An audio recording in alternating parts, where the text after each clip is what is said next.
Jadi saya ulangi sekali lagi. Our discussion today is poetry. The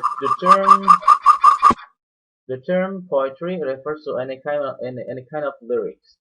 Jadi lirik-lirik ini termasuk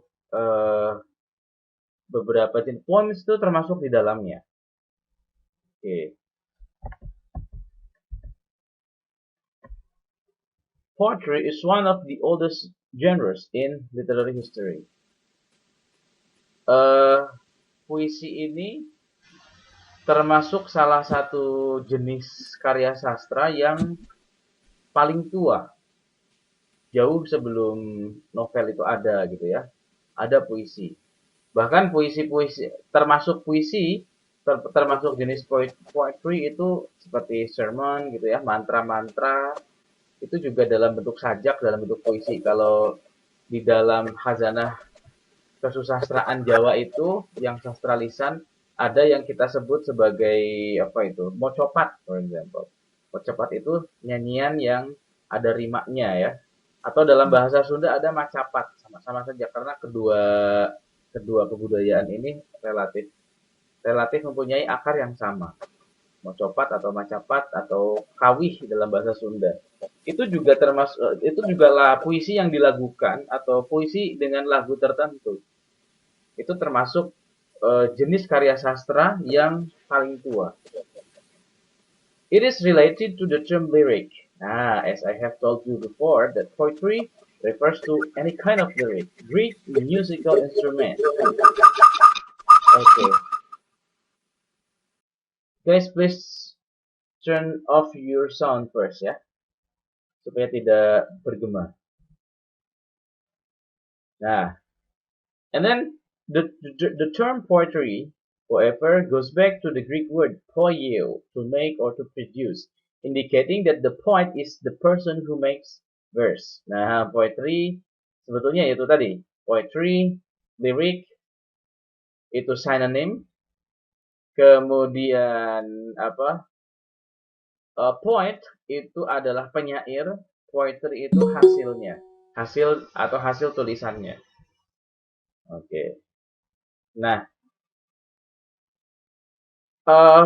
what makes this work different from the previous one dari prose ya? Karena sebelum puisi kita sudah mempelajari prose ya secara umum gitu. Prose itu apa? Yang membuat mereka berbeda adalah cukup banyak ya dimensi-dimensi yang membuat mereka berbeda. Mari kita pelajari satu persatu. The definition are limited to characteristics such as verse, rhyme, meter, which are traditionally regarded as the classical elements that distinguish poetry from prose. The kekuatan poetry itu ada dalam sajak-sajaknya, rima-rimanya gitu ya, permainan bunyi, meter. Meter itu pola di setiap barisnya, ada berapa syllable, ada berapa suku kata di dalam setiap baris, gitu ya. Kemudian pada perkembangannya, perbedaan dan karena masih saling berkaitan ya. Ada yang disebut dengan prose poetry atau kalau teman-teman pernah melihat atau membaca karya-karyanya Shakespeare ya, itu banyak puisi yang ditulis oleh beliau itu termasuk ke dalam kategori prose poetry atau puisi prosa. Biasanya dalam kita sebut sebagai epic poetry. Epic poetry itu adalah puisi yang di dalamnya itu terdapat narasi, ada karakter gitu, walaupun berbeda dengan apa yang tertulis di dalam novel. Free verse or prose poems, the genre which combine poetic language with linguistic element or other than rhyme and meter. The choice of words, the use of syntactic structure, and rhetorical figures are some dominant elements of poetry, but they also appear in drama and prose. Okay, this one. we have two kind of major categories of poetry. The first one is narrative poetry. Tadi yang sudah saya ceritakan di awal ya di slide sebelumnya. It includes genres such as epic long poem, ya puisi epic ya. Bahkan kalau teman-teman pernah melihat atau mendengar istilah Mahabharata, kitab Mahabharata, itu isinya sajak-sajak yang bercerita tentang kisah, yaitu puisi, sermon. Kemudian romance, ballad, which tell stories with clearly developed structured plot, prose, or we call it as prose. Jadi narrative poetry itu bentuk yang bentuk awal dari prosa yang kita kenal sekarang ini. It takes us back to the earlier genres of literature, epic, poetry, and drama, and that fiction took epic place in the classification. And then we have also lyric poetry. It's shorter. The focus of the following comment is mainly concerned with one event, impression, or idea. Okay, then what are the elements of poetry? The first one is lexical or thematic dimension, and then visual dimension, and rhythmic or acoustic dimension. What is lexical dimension? Lexical dimension is the dimensions of the languages or the words being used in the poetry.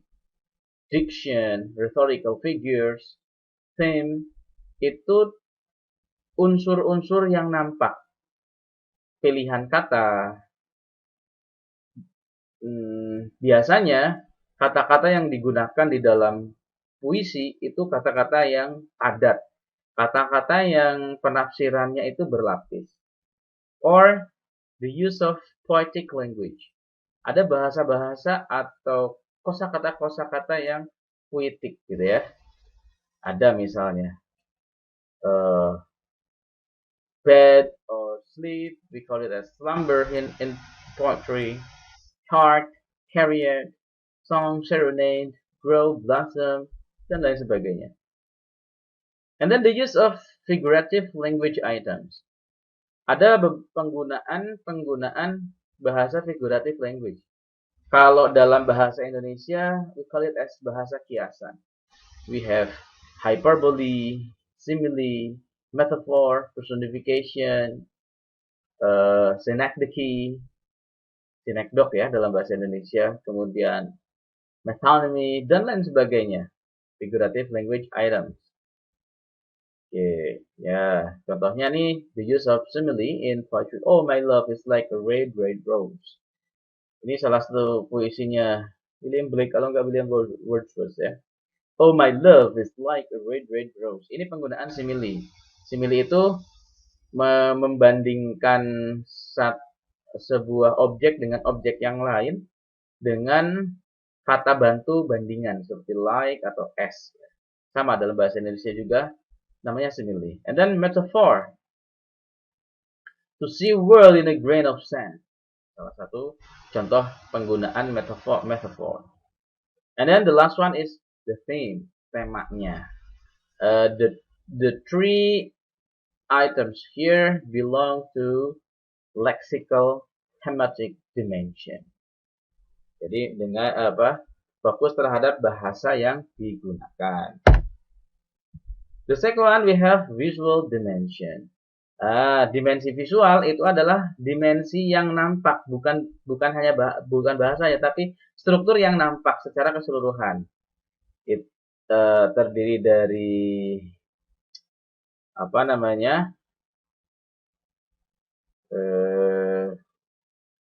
berapa stanzas, kemudian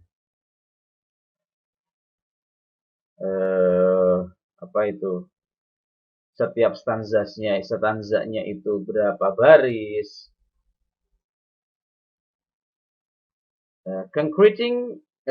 concentrating on the poem shape or visual appearance. Jadi tampilan visualnya seperti apa.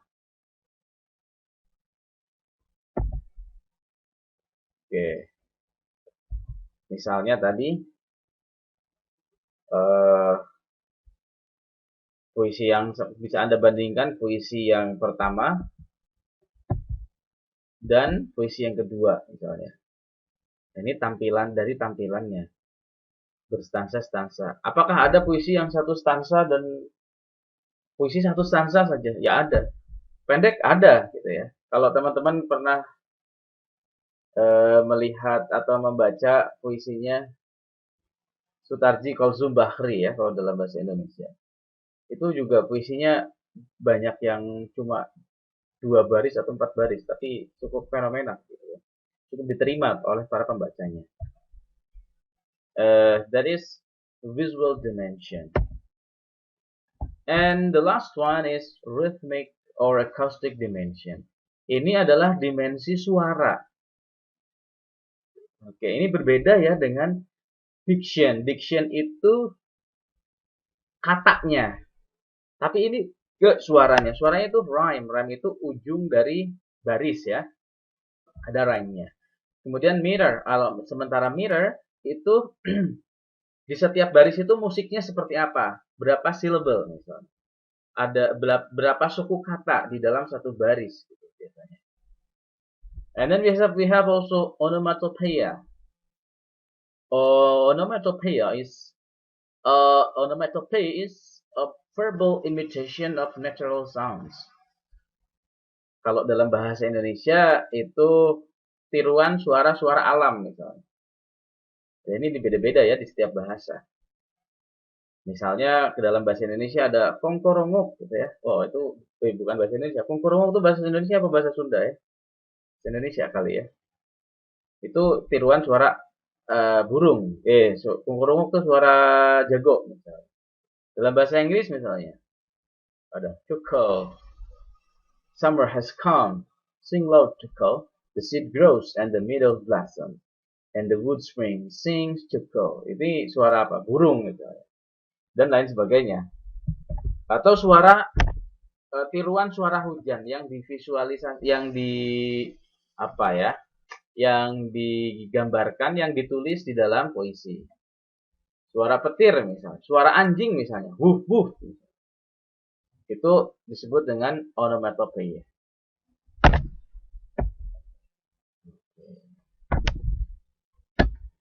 Guys, sampai di sini. Apakah teman-teman ada komentar? Silahkan. Mas Ardiansyah. Oh alah. Ada yang baru mau ikut join tapi baru aku admit ya barusan. Ardiansyah. Saya menunggu komentar dari Ardiansyah. Ini sifatnya karena ini introduction, pasti sifatnya ini ya definisi macam-macam gitu ya. Kita tidak terlalu dalam di sini. Jika tidak ada komentar atau pertanyaan, saya akan lanjutkan ke materi selanjutnya. Kita akan membahas drama ya. Oke. Farid, Siti Awiyah, Yani, no? Okay, if you have no questions or comment, I will continue to the next file, the next material, the one that should be in this meeting. Ada Mas Farid? Nggak ada ya? Oke, saya lanjutkan saja. Oke. So start presenting, and I will present some other file.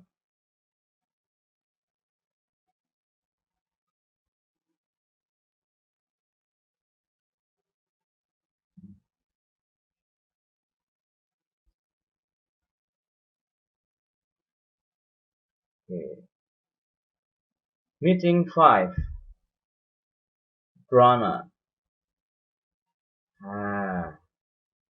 Sebelum ke membahas drama secara khusus ini ya. Dalam bahasa Inggris itu ada istilah drama, ada istilah play. Okay. It is different. When we say drama, it means the manuscript. Jadi ketika kita masih berbicara atau terminologi yang digunakan adalah drama, itu adalah manuskrip sebuah pertunjukan drama. Itu drama. Yang satu lagi ada disebut dengan play. Kalau play itu drama yang sedang dimainkan on stage. Itu namanya play. Okay. One of the main genres in classical antiquity is drama. Derives from the Greek drain, which means to do or to act. Thereby, it refers to a performance of or representation by actors. Sepertinya ada yang baru masuk lagi ya.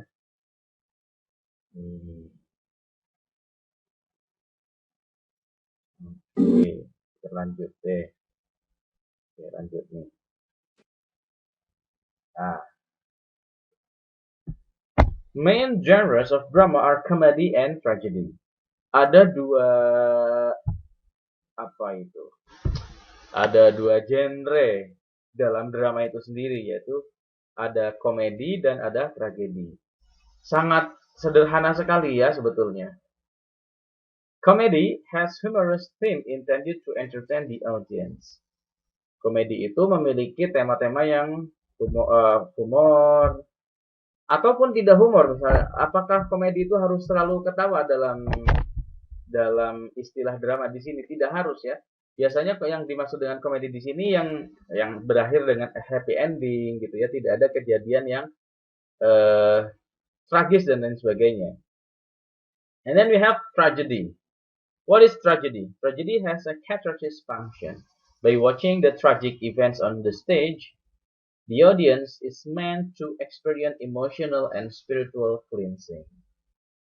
Oke, jadi komedi itu happy ending, sementara tragedy itu biasanya ya tragic ending, atau bad ending gitu ya.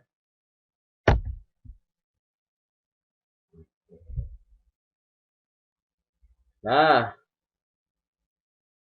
kemudian we have three independent levels of play.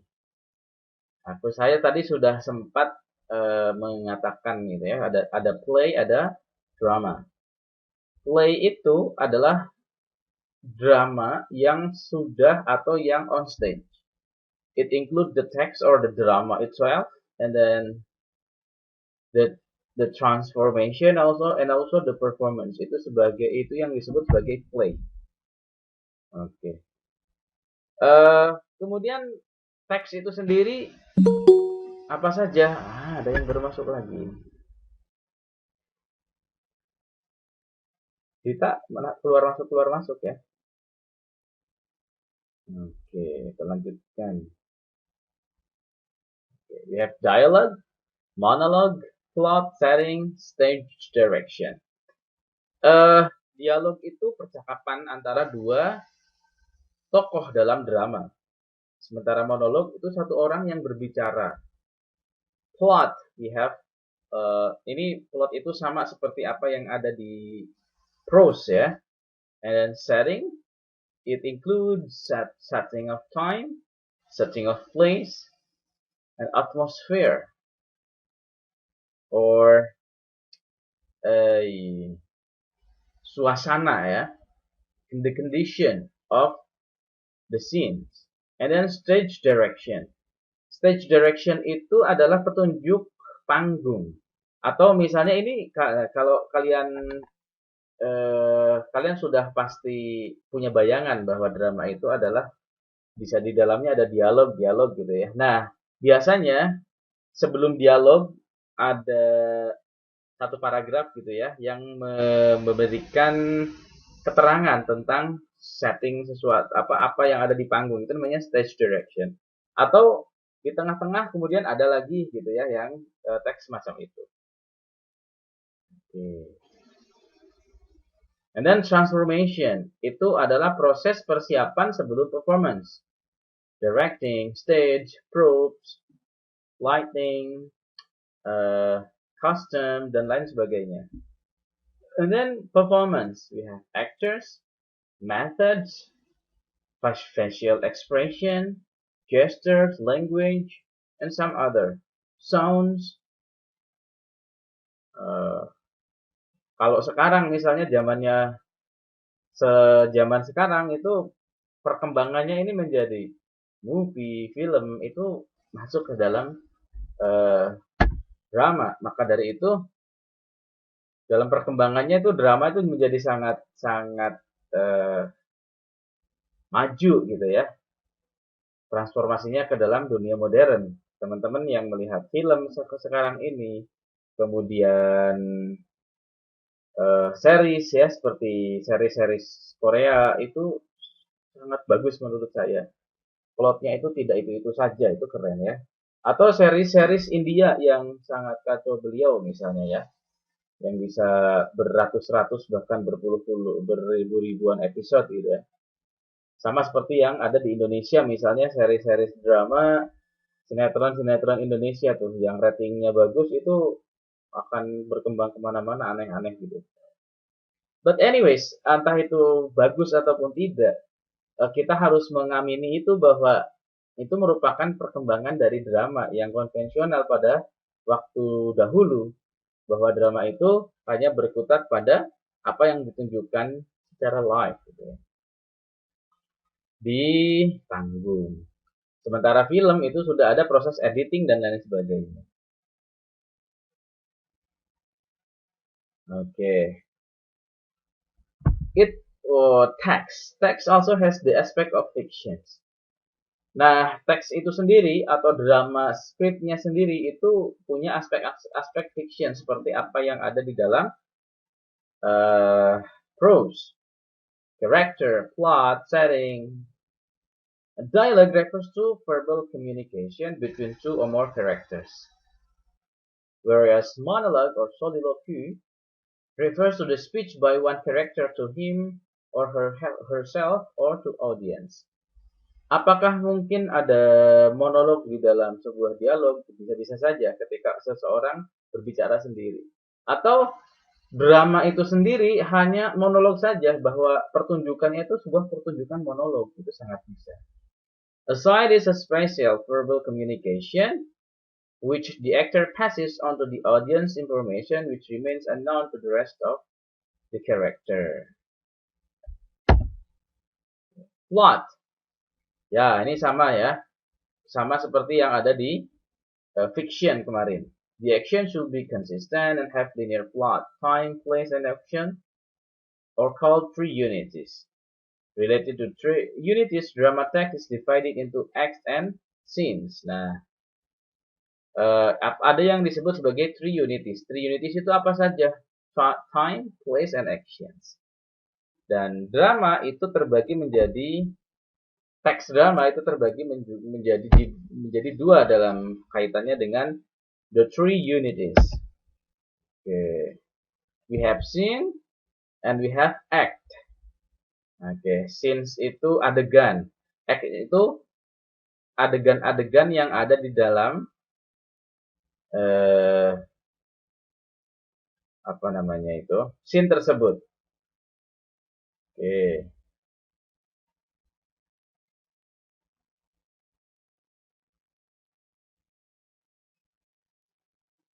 Then transformation. It refers to the connecting phase between text and performance.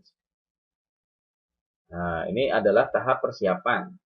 It's usually summarized under the heading directing.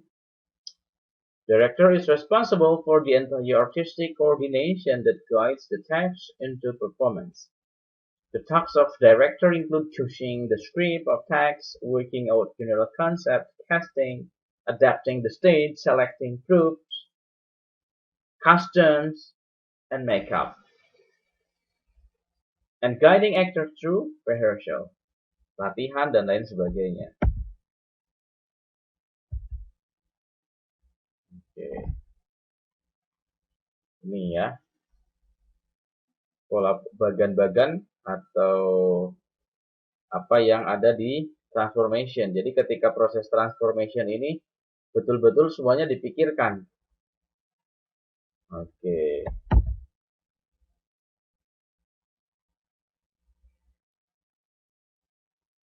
Bentuk panggungnya seperti apa gitu ya. stage-nya seperti apa, audiensnya siapa, dan lain sebagainya tentunya. Termasuk latihan-latihan dan apa yang perlu diperlukan. And then performance. It focuses on the actor who conveys the combined interests of author and director. Apakah director itu harus selalu penulisnya? Ya tidak harus, bisa saja directornya itu orang lain. Two basic theoretical approach to modern acting, the external method and internal method. Tadi kita berbicara method. What is method? The first one is external method. The actor is supposed to be able to imitate the moods required in his part by using certain techniques, but without actually feeling these moods. Oke, ini external method. Berpura-pura untuk seperti apa yang ada di dalam teks. Misalnya tokoh A itu digambarkan tokoh yang pemarah, macam-macam. Ya dia pura-pura menjadi pemarah. Metode tertentu gitu ya. Atau ya hanya bagian tampil luarnya saja. But without actually feeling these moods. Tanpa harus benar-benar merasakan moods itu ya, bukan berarti pemainnya menjadi pemarah, bukan. Apa itu namanya? Betul-betul menjiwai ya. And then the second one we have internal method. It builds on individual identification of the actor with his part. It includes the personal experience of feelings and the internalization of emotion and situation. Ada proses internalisasi yang dilakukan oleh para aktornya.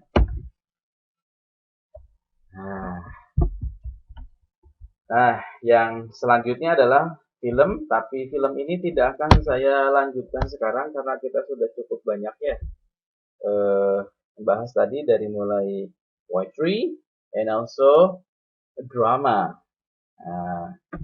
Sedikit saya terangkan bahwa teman-teman di sastra Inggris UNAS itu tugas akhirnya yang konsentrasi sastra banyak yang memilih film atau drama sebagai objek kajiannya. Menarik sekali. Kenapa? Karena ya seiring dengan perkembangan zaman ya, sekarang drama cukup populer, apalagi yang berupa film gitu. Salah satu alasan lagi kenapa ini menjadi sangat diminati oleh teman-teman yang menulis skripsi untuk dianalisis, karena mereka pikir atau teman-teman pikir itu kerjanya relatif lebih mudah ya, karena bisa melihat dalam 1 atau 2 jam daripada membaca novel ya mungkin baru 7 hari baru selesai, misalnya begitu. Anyways, that's all the presentation for this week. And do you have any questions or responses? If no, so I will end the meeting and I will update the website and I'll give you some question there. I hope you could grab the information being discussed tonight, and see you next week. Sepertinya Ardiansa ini saya tunggu-tunggu pertanyaannya, sedang gak enak badan ini sepertinya, pegang-pegang kepala terus. Oke ya, kita jumpa minggu depan. Oh iya, satu lagi ya, kita punya minggu lalu saya tidak mengisi mata kuliah Introduction to General Culture, jadi nanti kita akan ada kuliah pengganti sebelum UTS ya, untuk Introduction to General Culture. Oke, thank you very much for your attention. Assalamualaikum warahmatullahi wabarakatuh.